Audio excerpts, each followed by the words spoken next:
El día de hoy vamos a hablar de la Juve, este equipo que me encanta, que me apasiona, me gusta. A 6 años prácticamente a 6 años de su último Scudetto, ¿qué ha pasado? ¿Por qué ha caído tanto la Juve? ¿Por qué ya no es tan protagonista como lo era antes?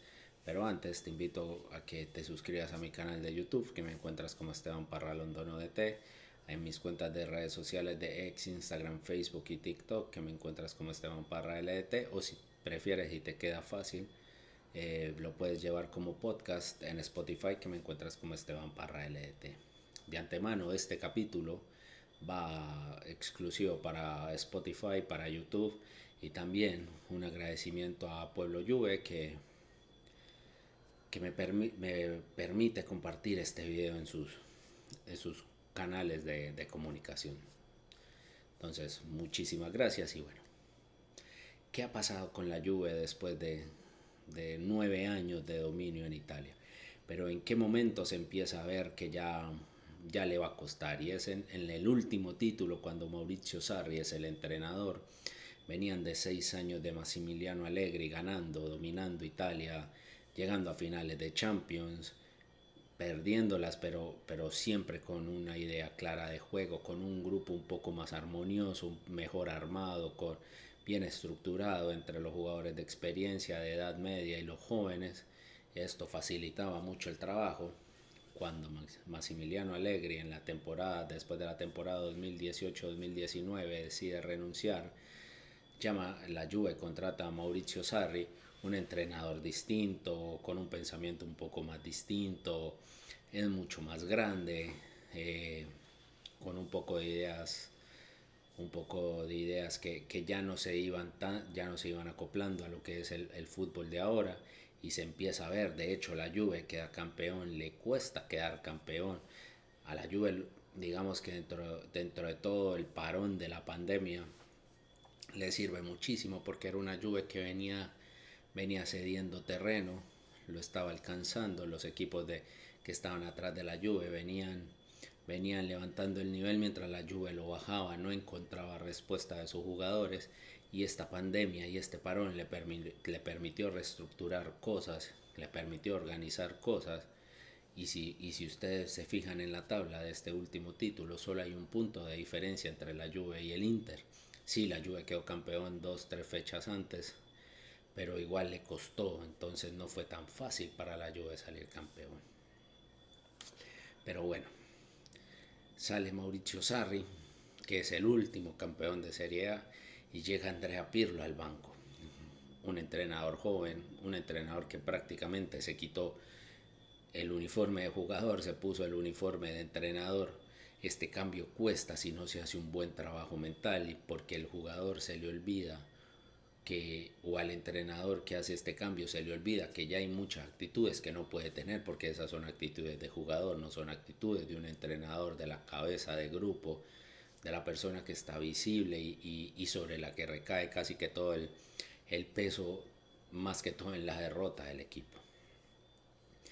Y no logró armar esta armonía, sostener esta armonía entre los jugadores, y por eso cuesta, y por eso le costó. De hecho, la Juve tuvo muchas individualidades y dependió demasiado de las individualidades de Kulusevski, de Chiesa, de, del mismo Paulo Dybala, que se empezó a lesionar constantemente, y esto afectó mucho a la Juve, tanto así que terminó celebrando como si fuera un título a la clasificación a Champions, cuando ocupó el cuarto lugar, algo que pues, es inaudito para la Juve y no se esperaba en ese momento, porque pues venía de ser campeón 9 años consecutivos. Pues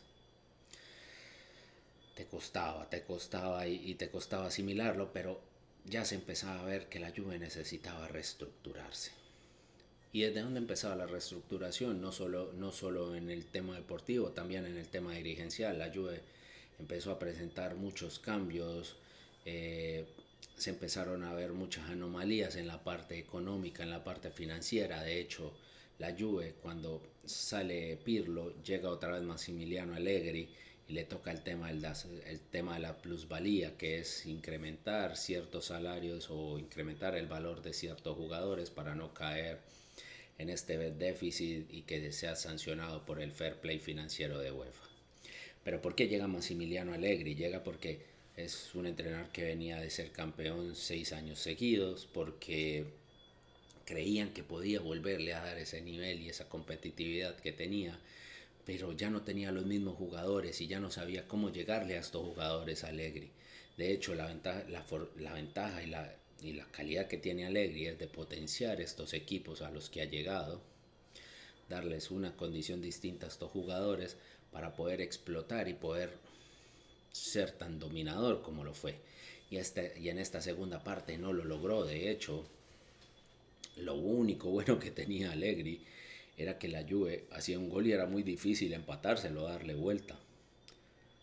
Pero cuando le hacían el gol le costaba mucho porque no había idea, no había una idea clara de juego, no se veían intenciones, seguían dependiendo de las individualidades de Federico Chiesa, y ya no era esta Juve dominante que te avasallaba.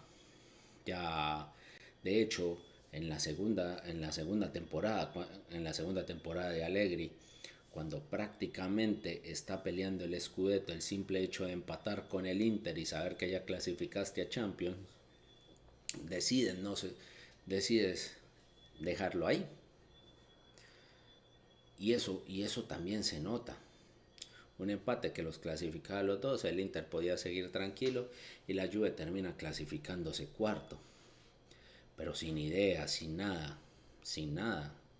Una directiva que empezó a tener problemas, empezó a reestructurar, el presidente renuncia para poder facilitarle que la Juve no sea salpicado, que se vea afectado por el tema de las plusvalías. Igual a la Juve le restan puntos, no puede jugar la Conference League, que es el tercer torneo de Europa, simplemente para después no ser sancionados por UEFA más adelante.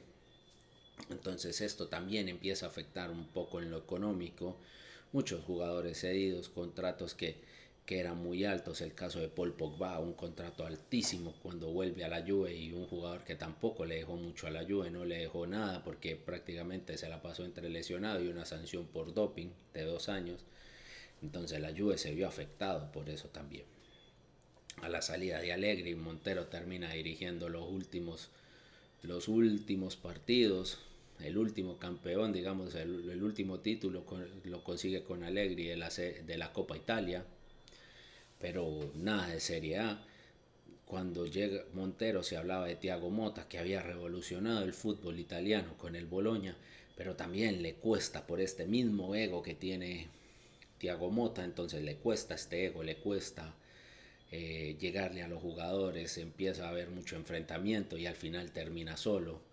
Y la directiva, pues al ver que ya era imposible y no se podía retrotraer nada, decide sacar a Thiago Motta, trae a Igor Tudor a apagar un incendio prácticamente, pero este incendio tampoco lo pudo apagar porque el incendio continuó. Trajo a Brambilla, pues siguió Brambilla como para terminar de dirigir 2 partidos mientras traían a Spalletti. Y ahorita con Spalletti la Juve se ha logrado organizar en lo deportivo, sobre todo en el equipo de primera, pero han descuidado al equipo Next Gen.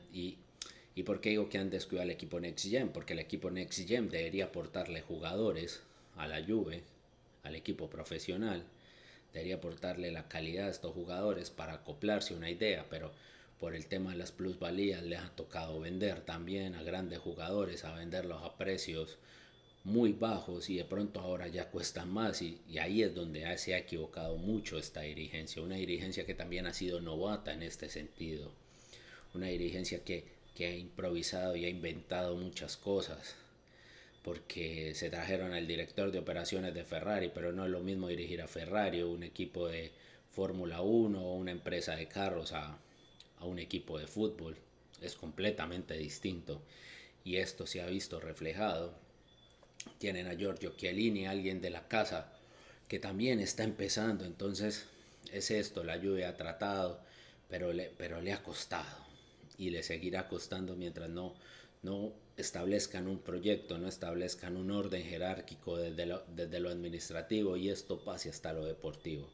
Por ahora es seguir esperando que Spalletti consiga los objetivos, que Spalletti siga avanzando, que si la Juve decide continuar con Spalletti, pues no corte el proceso como lo ha venido haciendo, y que la Juve, después de estos 6 años, comprenda que es normal, y los hinchas de la Juve comprendan que es normal este periodo transicional, pero el único equipo que puede acabar este periodo transicional es la misma Juve, y es esto lo que se está esperando, o por lo menos de mi parte es esto que está esperando, es cortar este periodo transicional para otra vez empezar a figurar. Y la única manera es organícense, estructúrense para después empezar a ver los resultados.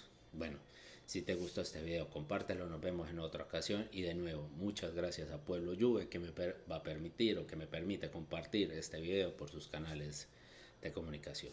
Hasta luego.